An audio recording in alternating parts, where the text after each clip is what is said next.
Parfait. Eh ben écoutez, on passe à l'avant-match Auxerre ASS qu'on va un petit peu compresser au vu des timings parce qu'on a pris beaucoup de temps sur le débrief. Je pensais pas prendre autant de temps sur le débrief, mais bon, c'est pas grave. Alors, on va lancer déjà un premier le sondage donc concernant l'avant-match Auxerre ASS. Mon ours, si tu veux bien lancer le sondage. Effectivement, alors le sondage, mes chers auditeurs, on vous pose une question simple. Les Verts peuvent-ils passer à côté du barrage? Donc on parle du match aller-retour, hein. Est-ce que selon vous, les Verts peuvent-ils passer à côté ou vont-ils le réussir?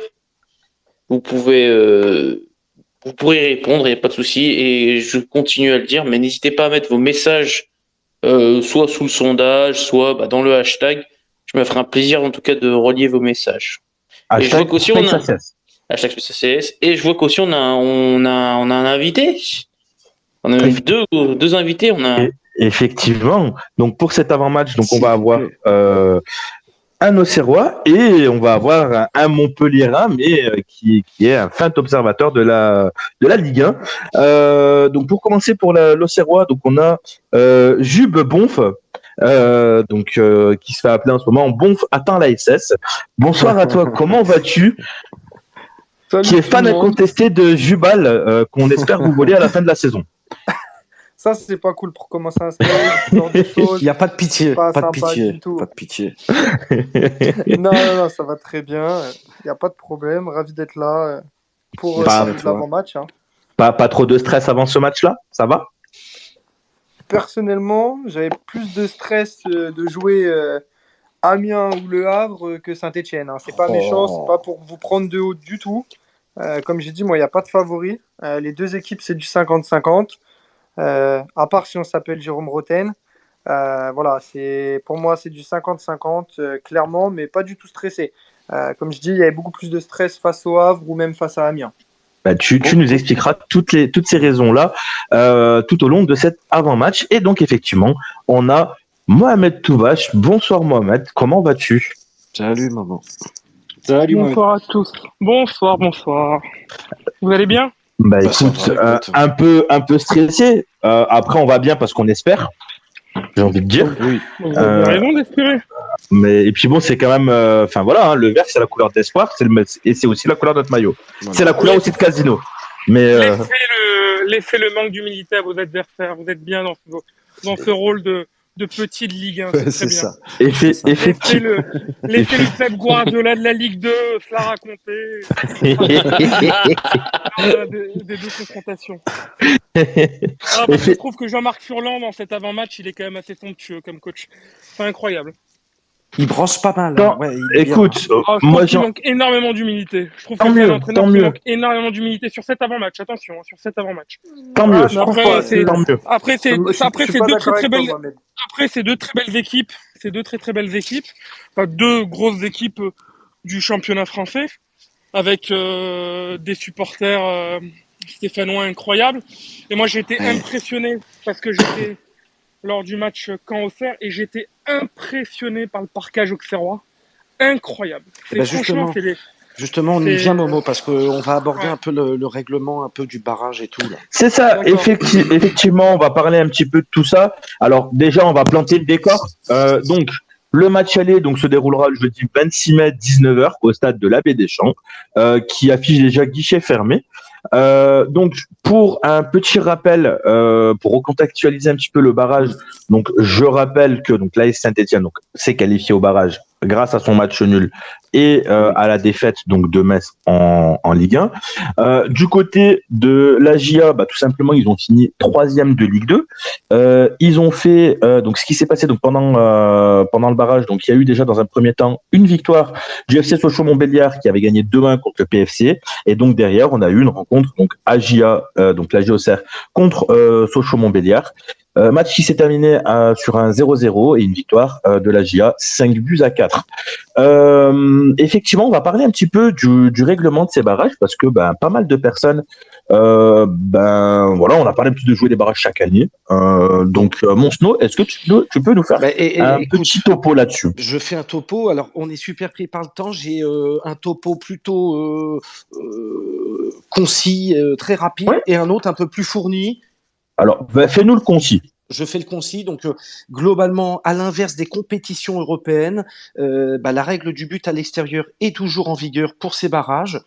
Concrètement, s'il y a une égalité parfaite après les 180 minutes, c'est la formation qui aura inscrit le plus de buts hors de ses bases qui jouera en Ligue 1 la saison prochaine.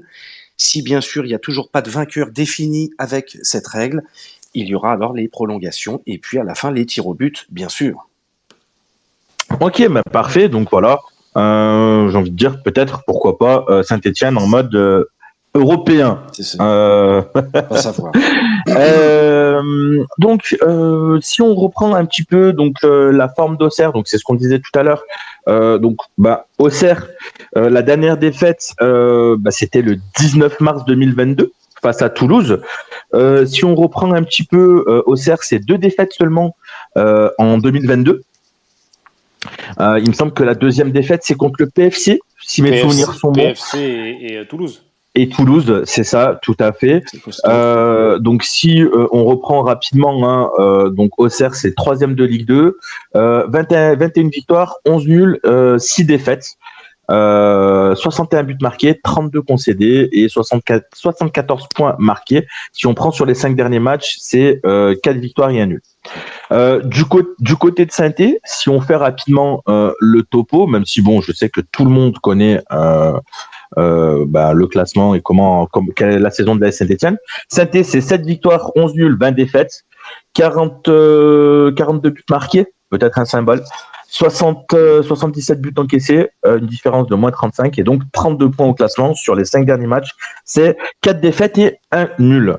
Les amis, comment voyez-vous cette rencontre? Juste avant, je crois que Vince nous a préparé une petite stat pour nous parler de la Saint-Etienne et derrière, comme ça, on pourra justement rebondir sur la stat à Vince et parler d'Auxerre. Et c'est là où j'attendrai justement notre ami Auxerrois. Alors, je me suis concentré sur les données d'équipe de cette saison de Saint-Etienne en Ligue 1 au terme des 38 journées. Donc, je suis en train de vous le poster avec le hashtag SpaceACS.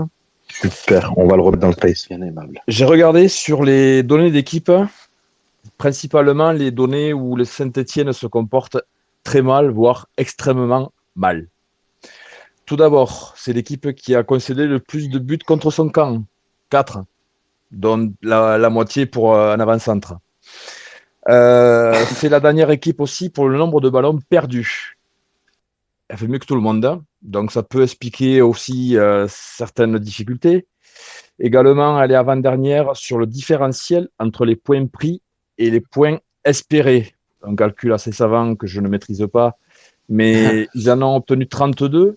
Et par rapport à certaines données, ils auraient dû en avoir 37, ce qui aurait changé beaucoup de choses, et notamment avec ce barrage.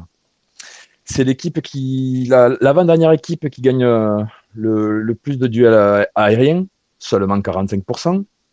Ouais. Ils sont 19e pour la possession de balles, 82%. Ils sont 18e pour les centres réussis, 22%. 1 sur 2, c'est pas énorme.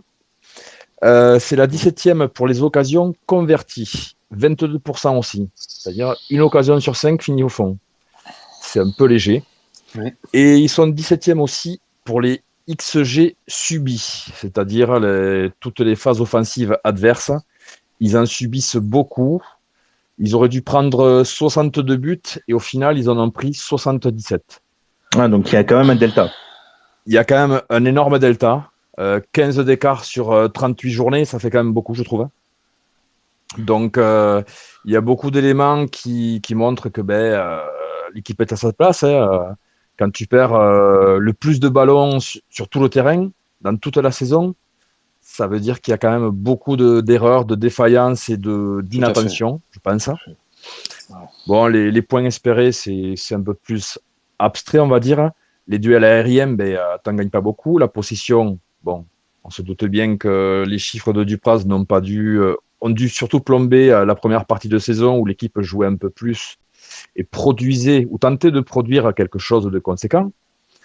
Et les occasions, donc tout ça mis bout à bout montre quand même certaines facettes qui expliquent la situation actuelle. On est d'accord. Effectivement. Et donc, justement, moi, j'ai envie de dire, avec toutes ces statistiques qui ont été sorties, attention à ne pas sous-estimer les Auxerrois. D'accord? Certes, une Ligue 2, mais on a parlé voilà, je vous ai fait rapidement quelques stats significatives concernant la GIA. Alors, on n'aura pas notre Auxerrois qui a dû partir pour des raisons professionnelles. Mais en tout cas, voilà, on va pouvoir en parler entre nous. Et puis, je sais que certains ont suivi un petit peu la saison d'Auxerre, donc ça ira.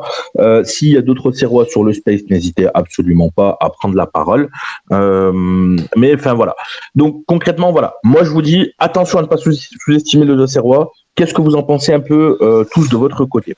Et d'ailleurs, le bonsoir à Alex Indaos, je viens de le voir. Eh ben écoute, oui, alors ne pas les sous-estimer, oui, ça c'est une chose. Il va falloir surtout les respecter et se respecter nous-mêmes déjà, ce serait pas mal. Eh oui. Non, mais attention, Auxerre, c'est une équipe qui, alors je regarde quand même un peu la Ligue 2, mais c'est une équipe qui aime avoir le ballon et c'est une équipe qui domine quasi, je crois 80% de ses matchs. Mis à part 2-3 matchs où ils se sont fait un peu dominer, mais ouais, Auxerre c'est une équipe qui aime avoir le ballon, c'est une équipe qui a un jeu de possession. Dommage que l'Auxerrois est parti là, il aurait pu confirmer, mais ouais, alors voilà, c'est une équipe qui a des bons joueurs de ballon, des très très bons joueurs de ballon. Donc ouais, méfiance, parce que à toutes les lignes ils sont forts. Mais c'est ça, mais surtout que voilà, Auxerre, c'est 9 rencontres sans défaite en compétition officielle, 3 victoires, 6 victoires, 3 nuls. Si on regarde les confrontations directes entre la GIA et la SSE, la GIA est invaincue lors de ses 6 derniers matchs à domicile contre la Saint-Etienne, 4 victoires, 2 nuls. D'accord? Sur l'ensemble de sa saison, la GIA, c'est 14 clean sheets, 4 pour la Saint-Etienne. Ça concède 1,03 buts par match, ça marque 1,61. En face, Saint-Etienne, ça encaisse 2,3 buts par match et ça en marque 1,11. D'accord? Et Saint-Etienne a gagné un seul de ses 11 derniers matchs officiels, 4 nuls, 6 défaites. Donc voilà, attention. Bah, c'est surtout une équipe qui tu vois, c'est un mélange d'anciens et de jeunes. Tu vois, tu as des anciennes Ligue 1 type Charbonnier, les Autré. Et surtout, ils ont un très très bon joueur au milieu de terrain. Saki. La personne de Saki, voilà, merci Vincent. Et Gauthier. Gauthier. Voilà, donc tu vois, tu peux citer le 11 de départ, c'est costaud. Et franchement, alors, moi je pense que déjà on va subir, on va pas avoir le ballon, parce qu'on sait pas construire. On ne sait pas faire de la possession, donc ça sert à rien. Je pense qu'on va jouer derrière et qu'on va subir encore une fois. C'est ça. Et puis attention, leur défenseur central. Alors je sais pas si c'est Jubal ou Joubal qu'on dit, je sais pas. Joubal, ok. Attention, ce défenseur, il est énorme. Il traverse une période un peu plus délicate, mais sur toute la saison, il a quand même été assez intéressant. C'est un très bon joueur qui d'ailleurs est libre en juin, précision. Mais oui, c'est un très bon défenseur, assez complet et expérimenté. Par contre, à l'inverse, Auxerre a eu beaucoup de mal cette saison en Ligue 2 face aux concurrents directs. Ils ont pris très très peu de points face à Toulouse, Ajaccio, Sochaux et autres. Ça veut dire que quand le niveau s'élève un petit peu, ils ont un petit peu de mal à répondre. Donc, est-ce que ça va jouer sur ce barrage? Je ne sais pas. Merci Vincent. Après, tu vois Toulouse et Ajaccio, ils étaient au-dessus quand même cette année. D'accord, mais les gars, Auxerre, bon, avec tout le respect que je leur dois, bon, il n'y a pas Paguirou là-bas, pas de problème. Enfin, merde, ils sont en Ligue 2, alors ils ont des chiffres. Ils gravitent encore autour du club, Papa Giroud, je suis pas sûr. Hein. Ah non, non, je pense qu'il s'est retiré. Je suis pas sûr. Vincent, Mohamed, Papa Giroud, il tourne encore autour du club. Bah, ça reste infidèle, hein.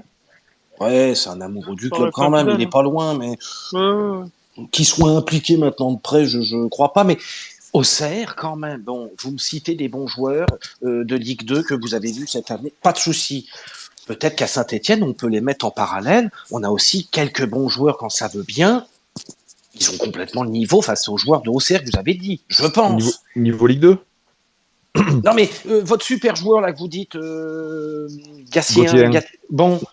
Gauthier 1, futur joueur de la Saint-Etienne en plus. Eh ben, on fout Branga à côté. Branga, bon, il est quand même meilleur. Je sais même pas si ça va se... C'est pas le même registre, c'est pas le même registre. Ça joue pas pareil, ouais. Il joue plus comme un bout de bouse que comme un Techniquement, il est meilleur. Bon, Saki, qui est super bon au milieu. Bon, ben, j'ai envie de dire, est-ce que nous, au milieu, toute proportion gardée, est-ce que sur ce match-là, on n'aura pas bout de bouse? Pour moi, il est meilleur que Bouz. Il n'a pas le niveau de Saki. Je pense que si, quand même. Tiens, pour moi, regarde les Stéphanois. En 2 minutes top chrono, parce qu'il a 2 minutes, d'accord. Notre Auxerrois va faire le tour des joueurs à suivre et de son équipe. Vas-y, Bonf, 2 minutes top chrono, vas-y. Nickel, merci. Je suis désolé, j'ai eu très peu de temps pour vous parler, même si je devais participer. Pour faire un tour complet, équipe, c'est un groupe. On a des individualités comme il est en auditeur. Hein. Mais il est pas intervenant. Qui ça? Si, il est là, bon. Mais il est en auditeur. Mais non, on l'entend. Il était en train de parler, d'ailleurs. Il était en train de parler, là. On l'entend. Ah, c'est bon. Ok, désolé. Je disais, c'est un groupe, clairement. Il y a un groupe qui a été construit sur 3 ans avec Furlan. C'est un groupe qui est mélangé, comme vous l'avez dit, d'anciens comme de nouveaux. Quand je parle de jeunes, je mets Gauthier Hein, Sinayoko, les apparitions de Paul Joly dans le 11. C'est un groupe qui participe beaucoup. On va dire que sur la saison, il a fait tourner entre 18 et 19 joueurs. Donc on a un groupe, ce qu'on pourrait dire assez complet. Les joueurs qui vont être à suivre, qui peuvent faire la différence, c'est Hamza Saki et Gauthier Hein, qui sont ceux qui peuvent faire le plus mal sur ce match. Gauthier Hein qui est suivi par Saint-Etienne depuis 1 mois et demi en cas de non-montée de la JOCR. Hamza Saki qui est suivi par Montpellier depuis l'été dernier, si je ne dis pas de bêtises, donc il y a eu un refus. Et après, on a Toulouse. Toulouse, oui. Excuse-moi. Non, Montpellier, c'était Karen Sarkus, excusez-moi. Et Saki aussi.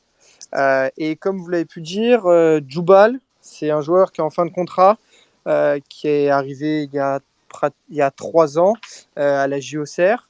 Il a 1 année en option si on monte, comme le capitaine Birama Touré, comme d'autres joueurs. Mais c'est un joueur qu'on ne sait pas trop vraiment si on va le conserver. Il y a des messages sur les réseaux de gens de sa famille. On ne sait pas si c'est de lui, de sa famille ou d'un autre joueur de la GIA. Donc un départ serait possible en cas de non-montée, je pense. Saint-Etienne, je l'ai vu dans des listes il n'y a pas longtemps sur des articles sur Twitter que Saint-Etienne était intéressé par lui aussi. Il peut avoir un génie du côté de Saint-Etienne avec Amouma, Bonga, Kazri. C'est des joueurs quand même qui ont joué quand même toute la saison en Ligue 1. Il faut arriver à se mettre ça dans la tête qu'Auxerre joue une Ligue 1 malgré son nombre de points qui est, on va dire, dégueulasse. Excusez-moi, pour un 18e. Oui. C'est pas méchant. J'ai rien contre les Stéphanois ou Saint-Etienne. Tu as raison. Mais clairement, moi, ça me fait chier de faire un barrage contre une équipe qui a un 18e de Ligue 1 qui a jamais eu ce nombre de points.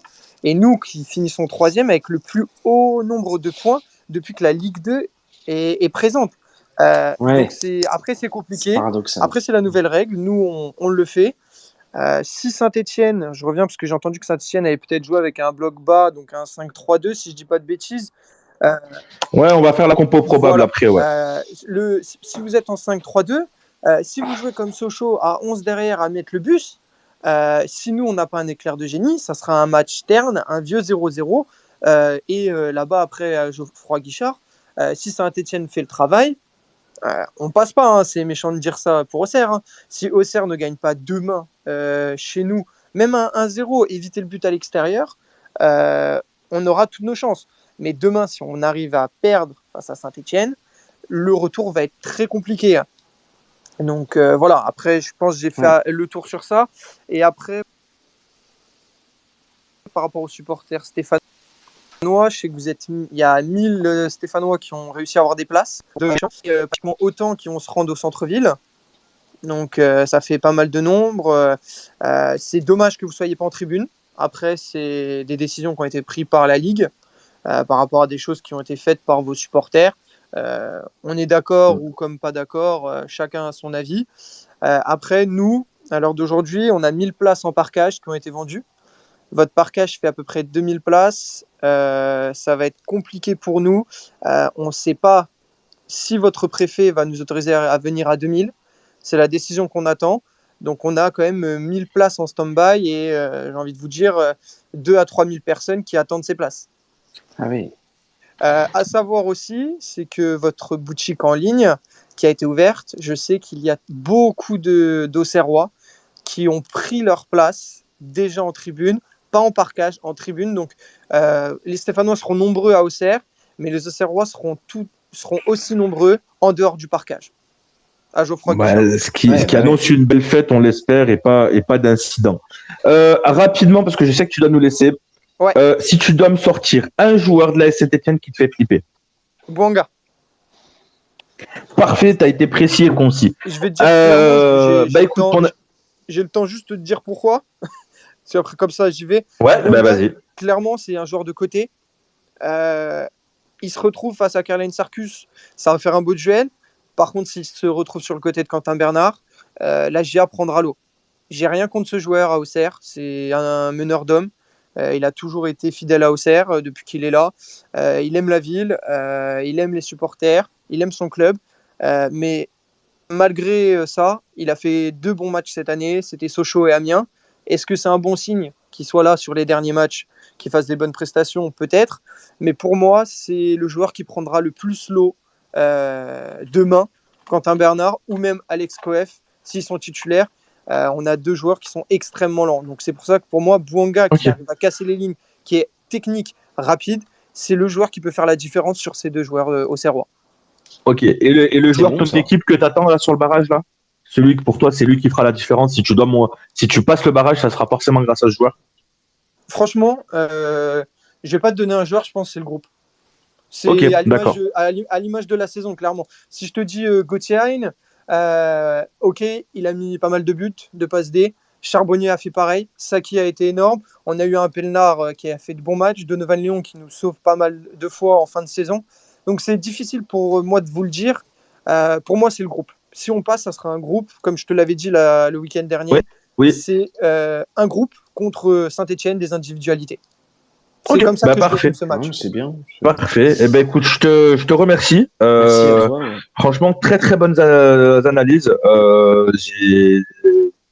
Franchement, merci à toi. Déjà, tu nous as bien éclairé ce week-end. Et là, encore mieux. Donc franchement, merci à toi. On a envie de jouer au CERN.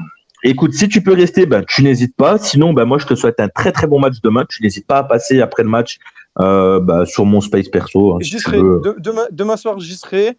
Et bien évidemment, demain, je serai en tribune avec le maillot de Djoubal et le drapeau du Brésil. Écoute, parfait. Donc, si on voit un drapeau du Brésil, on sait que c'est le tien. Et si tu passes du côté de Saint-Étienne, tiens au courant. Je suis dans les places en parkage. J'ai déjà ma place. Et écoute, si tu descends à Saint-Étienne, écoute, tiens au courant si on peut faire une rencontre, pourquoi pas. Ce que j'aimerais bien faire, c'est passe le message, je sais pas, je l'ai fait en Coupe de France à Lille avec un ultra de Lille. On a pris une photo avec ce drapeau brésilien, on a fait un échange d'écharpes entre les 2 groupes, même si moi je suis pas du tout membre des UA90. Ok. On a fait un échange. J'ai eu une écharpe du groupe lillois et en échange une écharpe de la JOCR pour lui. Et ça serait sympa de faire ça dimanche avec une des personnes, même avec toi. Il n'y a pas de souci, écoute, prendre une photo. Je trouve que c'est une image qu'il faudrait montrer de plus souvent que les faits qu'il y a eu par exemple à Saint-Etienne, les débordements ou même à Auxerre.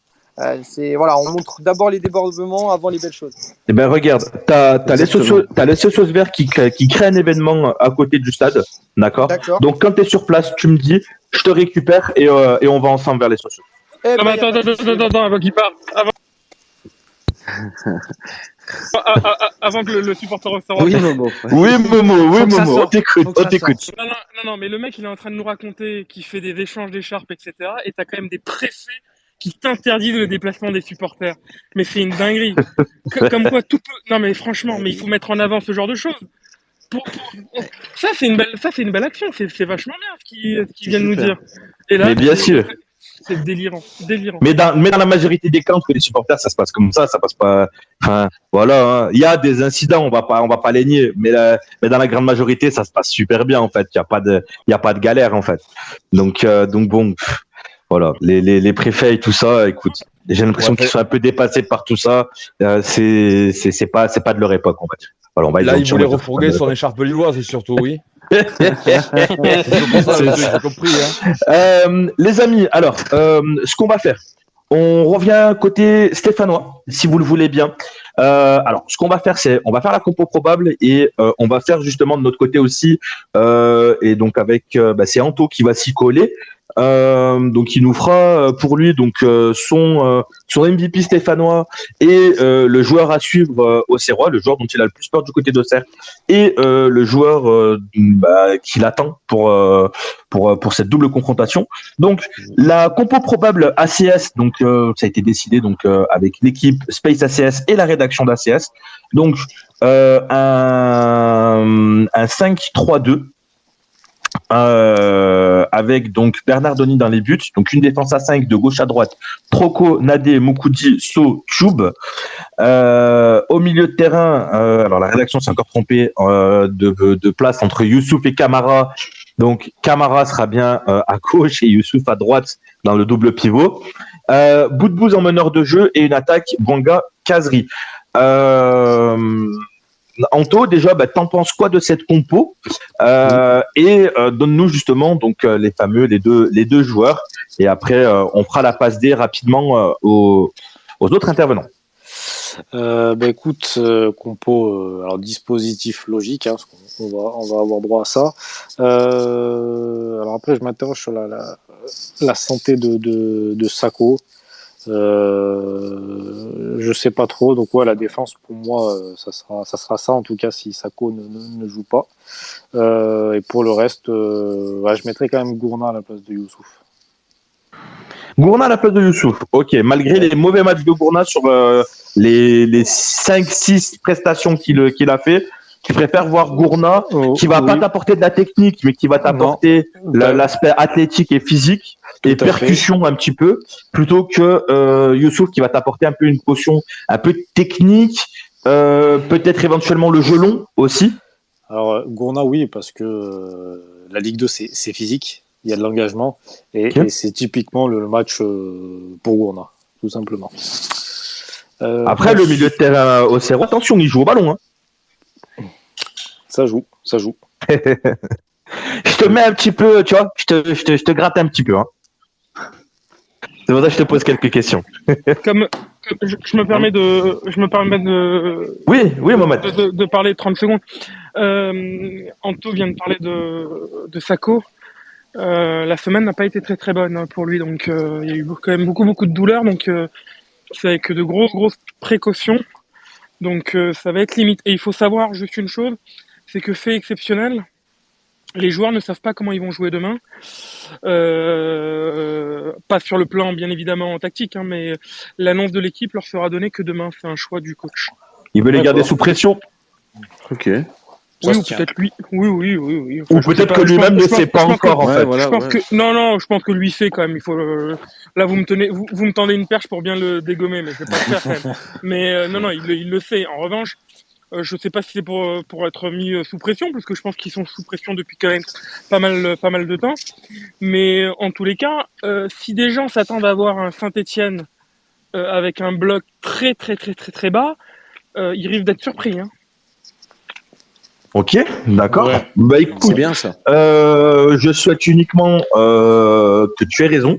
Je souhaite que les joueurs surtout t'entendent et entendent le coach. Si c'est réellement la volonté du coach d'aller chercher les Auxerrois, j'espère que les joueurs mettront feront ce qu'il faut justement pour mettre ça en place et pour aller chercher les Auxerrois. Non mais Franchement, il faut être factuel. Il y a 2 dangers à la J Auxerre. C'est Gauthier Hein et Charbonnier.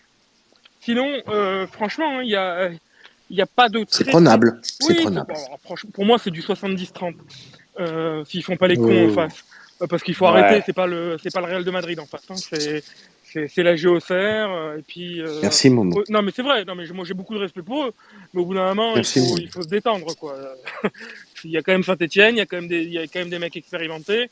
Donc voilà. Ce qui rend les choses un peu désuètes et rendre certains supporters stéphanois pessimistes, et c'est compréhensible, c'est parce que vous avez passé une saison de merde et que quand vous menez 2-0 sur des matchs importants face à de gros cylindrés du championnat et que vous reprenez, je peux comprendre qu'au bout d'un moment vous doutiez. Ça, des grosses ou des moins grosses, Momo. Lorient, c'est pas une grosse cylindrée. Non, mais il a raison. Oui, non, mais Momo, quand tu vois les stats de Vincent, ça fait peur.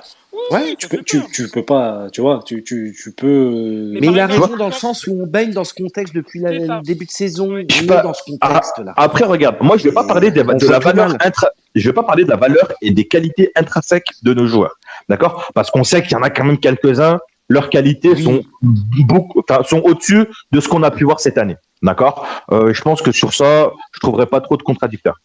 Maintenant, quand on prend un petit peu comment ils jouent en ce moment, comment ils sont, etc. Excuse-moi, mais pour moi, je ne vois pas une équipe de Ligue 1 évoluer sur le terrain quand c'est la SS qui joue. Je ne vois pas une équipe de Ligue 1. Donc, voilà. Alors après, il y a plein d'aspects. Alors effectivement, Auxerre, c'est une équipe de Ligue 2. Tout à l'heure, on nous a dit que Auxerre avait du mal avec les confrontations directes. Donc j'ai envie de faire le raccourci peut-être de me dire quand c'est des gros matchs, peut-être que la gestion de l'événement du côté d'Auxerre, c'est pas ça. Mais d'autre côté, j'ai quand même peur d'une chose, c'est que on vient de me dire que la JA, c'est un groupe. D'accord? C'est-à-dire que j'ai envie un petit peu de penser à la SS il y a quelques années. Quand à la SS, on ne sortait pas un joueur, mais on disait, c'est le groupe qui est costaud. C'est pas juste ce joueur ou juste ce joueur. Et on a vu les résultats qu'on a été capable de faire en étant un groupe. On est parti chercher des résultats dans des derbies. On est parti faire des résultats contre le PSG de cette manière-là. Donc voilà. Donc, si ce groupe-là se motive quand même assez bien, se prépare assez bien, et que Furlan passe pas à côté aussi de cet événement-là, à vouloir prouver certaines choses, parce que je sais que Furlan s'est beaucoup foutu de sa gueule en Ligue 1, à tort ou à raison. Donc s'il prend pas le match à l'envers, il y a des motifs quand même pour avoir peur. Ça veut pas dire qu'on va se faire claquer sur les 2 matchs, d'accord? Mais on peut quand même avoir peur en étant juste raisonnable et en prenant les valeurs intrinsèques et je vous bassine avec ce mot-là, mais les dynamiques des 2 équipes. On a une équipe, ça fait un moment qu'elle a pas perdu et justement elle enchaîne les victoires et les résultats nuls. De l'autre côté, ça fait 10 matchs qu'on n'a pas gagné un match. Parfait, tu peux m'expliquer alors pourquoi hier c'est QRM qui est allé gagner à Villefranche, vu que les dynamiques étaient totalement inversées? Bien sûr, mais après les dynamiques sont faites aussi pour elles sont pas là tout le temps à être respectées. Et puis au bout d'un moment, faut les inverser les dynamiques. D'accord? Parce que sinon, si on reste sur une logique de dynamique, Saint-Étienne continue à perdre, et puis la saison prochaine elle continuera à perdre, et puis elle ira en 4e série de cette manière-là. Donc je te rejoins totalement. Mais voilà. J'ai quand même tendance à me dire que ça peut compter. Tu vois, si tu commences à prendre un but, dans le cerveau, ça va commencer à gamberger. Tu vois, tu vas avoir des fantômes qui vont revenir un petit peu, de te dire putain, on était là, on les pressait, on était bien, on avait des occasions, un compte de merde et on a pris un but. Tu vois, ça va commencer à faire mal aux têtes. Tu vois, c'est ça en fait quand je parle de dynamique. Tu vois, c'est au lieu d'être dans un cercle vertueux avec des garanties. Tu vois, des choses qui te disent, des certitudes, même si des certitudes dans le football, il y en a très peu, c'est l'inverse aujourd'hui à Saint-Étienne. Je dis pas que le groupe est mauvais, je dis pas que le groupe vit mal, je dis pas, les mecs, voilà. Mais on va pas se le cacher, les mecs, ils sont sous pression. Je pense même qu'il y en a certains qui ont peur, réellement. Parce que je ne veux pas croire au fait que les joueurs n'ont pas conscience de cette situation. même le mec qui pense juste à ses fesses et à son CV et à sa carrière, d'accord, même lui, je pense que aujourd'hui, à l'heure où on se parle, il doit se dire putain de merde, quand même, j'ai un club à trouver à la fin de la saison, s'il a pas déjà trouvé son club. Si je fais partie de l'équipe qui a fait descendre Saint-Étienne, il y a peut-être moyen que je reste libre un peu de temps ou que je galère à trouver un club avec un standing correct. Voilà, tu vois, c'est un petit peu tout ça que je me dis moi. Voilà, je prends un peu toutes ces choses-là, tous ces paramètres, et c'est un petit peu tout ça qui me fait dire que voilà, moi pour moi, je dis pas 70-30, je dis un 50-50. Et tout dépendra après de comment les joueurs vont rentrer sur le terrain. S'ils rentrent sur le terrain, ils l'ont quasiment pas fait cette saison. Et s'ils rentrent sur le terrain en mode on va leur rentrer dedans, on y va, et voilà, peut-être qu'il y aura une belle surprise pour nous à la fin. Et si par contre on aborde le match, notamment comme on a abordé la première mi-temps face à Nantes, désolé enfin voilà, moi je me dis Auxerre pourra profiter de certaines voilà, t'as une charnière centrale qui aura peut-être pas forcément l'habitude de jouer ensemble. Si on part sur une charnière Nadé Moukoudi-So, c'est quand même moyen, un saut qui n'est pas forcément dans les bonnes grâces du coach. Donc pas, hein. voilà, Nadé qui pour moi est totalement cramé physiquement. D'ailleurs, c'est pour ça qu'il fait le match qu'il fait contre Nantes. Pour moi, je le sens cramé. Je suis pas dans les petits papiers, mais je le sens cramé. Enfin voilà, pour que Nadé soit bon, il faut qu'il soit opérationnel physiquement. J'ai pas l'impression. Moukoudi, c'est Moukoudi. Voilà, je pense qu'en disant ça, j'ai pas besoin d'en dire plus. En revanche, la JOCR qui fait 120 minutes, eux, ils sont pas cramés. Hein. Et non, t'as raison. Mais dans l'euphorie, dans machin, tu vois, c'est comme le promu qui vient d'être champion de Ligue 1 et qui est censé être plus faible quand il va monter en Ligue 1 et qui te fait 2 bons mois uniquement sur l'euphorie de la montée.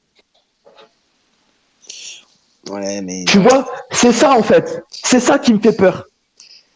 C'est ça qui me fait peur. C'est pas. Mais bien sûr. Quand même pas Maracana Football. Mais de manière intrinsèque. Mais c'est Maracana. Je t'ai dit, c'est Furlan. Furlan, c'est l'espoir de là. Tous les gens se vendent sur Furlan. Je sais pas ce qu'il aura fait Furlan, mais. Je suis en train de manger ma pizza là. Bon appétit. Mais parce qu'il a fait de la Ligue 1, que les gens se souviennent de lui. Et que, mais bien sûr que. Il n'est pas là par hasard, le gars. Auxerre, il fait quelque chose de beau. Bien sûr que Bonga c'est meilleur que. Pas mettre Auxerre trop haut non plus, le gars. Merde. Non, c'est pas mettre Auxerre trop haut. Faut les respecter. Mais je peux juste intervenir. En fait, vous comprenez. Enfin, je pense vous comprenez pas. C'est pas qu'on met Auxerre plus haut qu'il ne l'est. Là actuellement, on a un doute sur Saint-Étienne. Quand les chiffres vous disent que c'est l'équipe qui a le nombre de points le plus faible de l'histoire du championnat et qui a potentiellement la possibilité de se maintenir, je suis pas en train de dire que Auxerre c'est le FC Barcelone. Je suis en train de dire qu'on juge une équipe par rapport à ce qu'elle produit.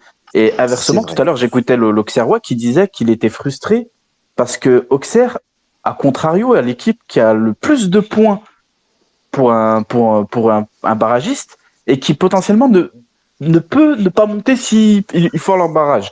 Donc, moi, je vais être très pragmatique.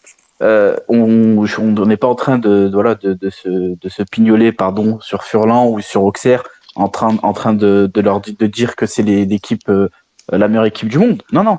On est en train de dire, on a des limites. Il faut faire preuve d'humilité.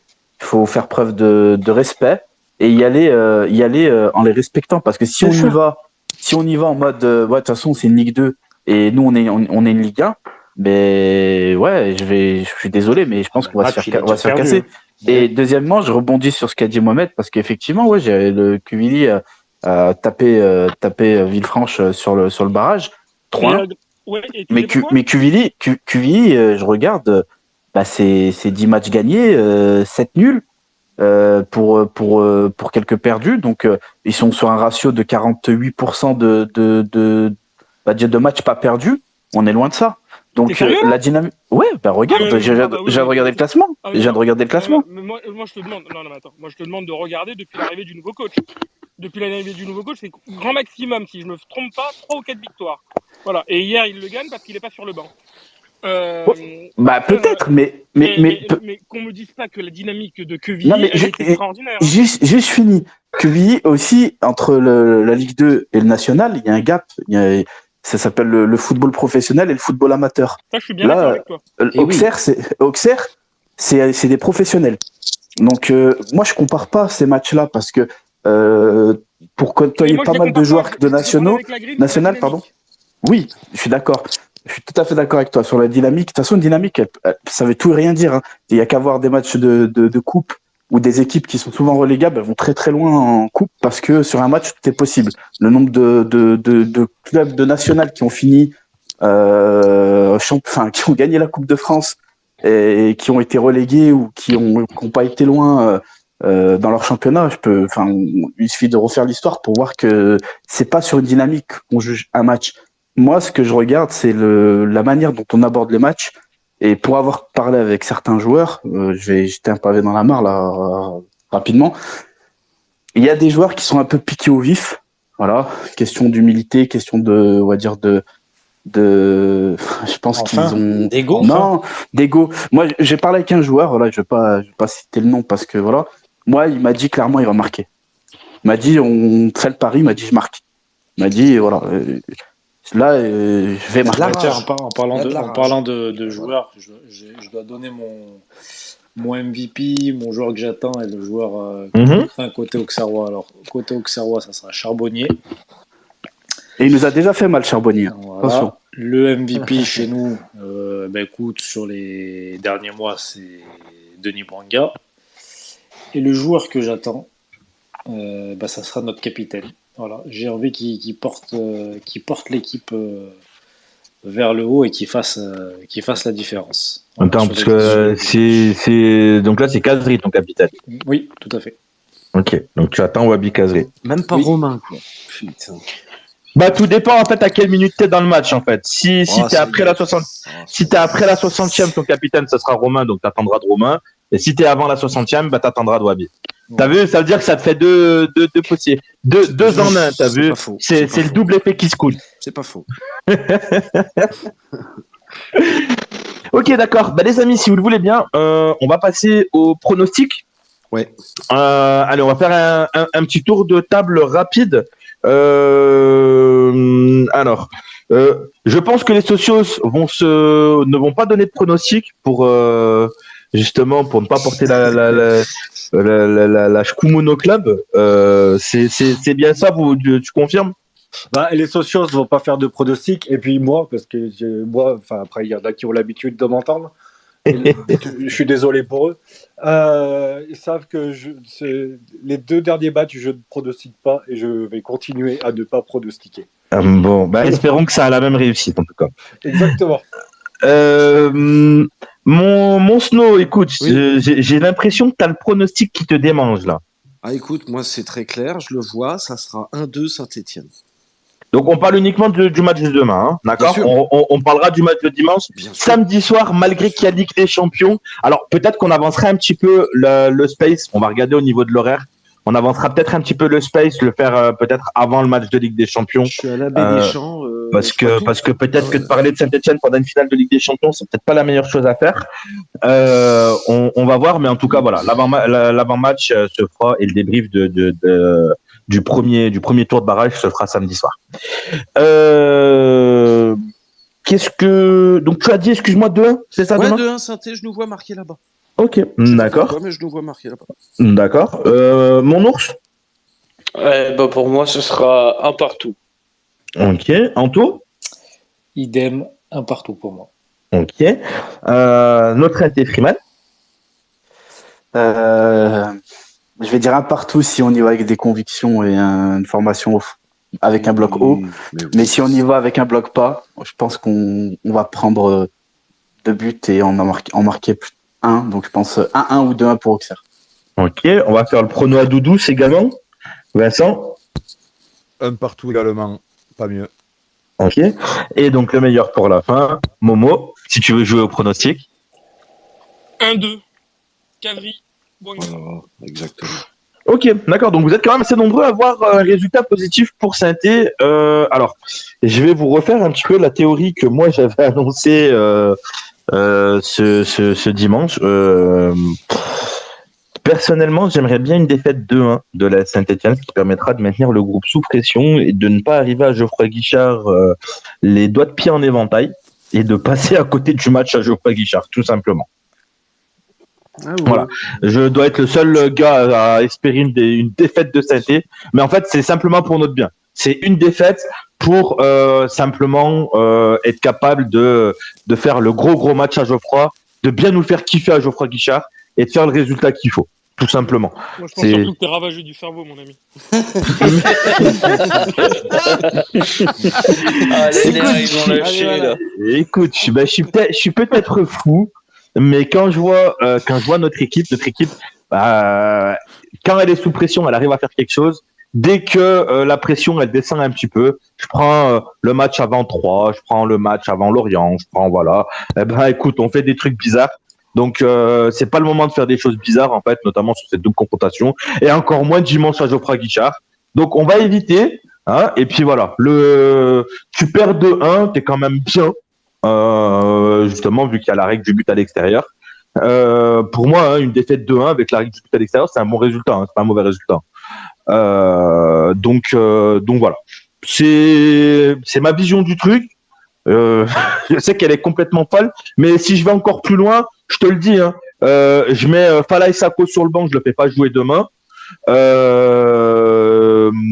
Je mets également, je mets Nadé sur le banc aussi. Je le garde pour dimanche. Tu vois, je joue avec une charnière Bakayoko Mukudiso. Tu vois. Voilà. Mais bon, après, moi, je suis un mec un peu fou, donc voilà, faut pas trop m'écouter. Ravagé du cerveau, il a dit. Et pense à mettre Diouf dans le bus, le laisse pas à la maison pour qu'il fasse encore des bornes en voiture. Mais pour moi, Diouf, c'est l'arrière gauche chez moi, mais bon, c'est pas grave. Il vient en caisse, le pauvre. Donc voilà. Mais écoute, peut-être qu'il porte la poisse dans le bus, mais qu'il porte chance quand il vient en voiture. Donc écoute, on a un partenaire avec, je crois, c'est By My Car. On a de jolis BM, je crois. On va lui prêter un BM, il ira à la baie des Charmes et puis ça ira très bien. Voilà les amis.